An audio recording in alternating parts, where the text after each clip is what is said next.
Motolância, suporte avançado do SAMU Recife e acompanha alto comando operacional do Bombeiro Militar do Estado de Pernambuco.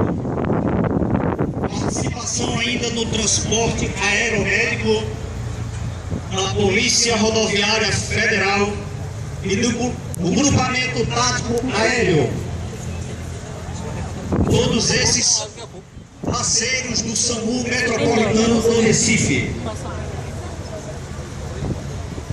Ocorrência de colisão na BR-232. Carro, moto com 3 vítimas no local.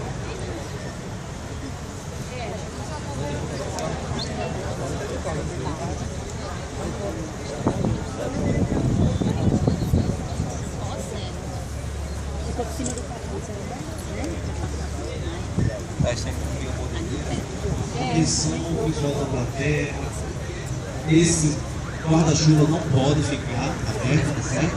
Devido ao isso, tá certo? Isso.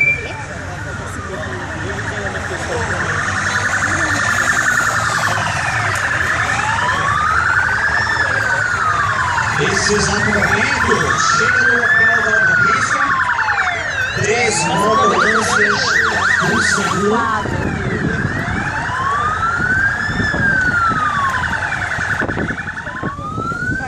A equipe que chega no local avalia a cena do acidente, isola a área de segurança, protege a vítima,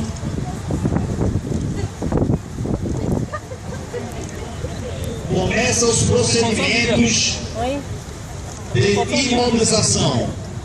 Cada socorrista cuidando de uma só vítima. Enquanto o quarto motoqueiro imobiliza toda a área para que a equipe possa trabalhar com segurança e também proteção das vítimas. Nesse momento foi acionado uma UTI do SAMU Recife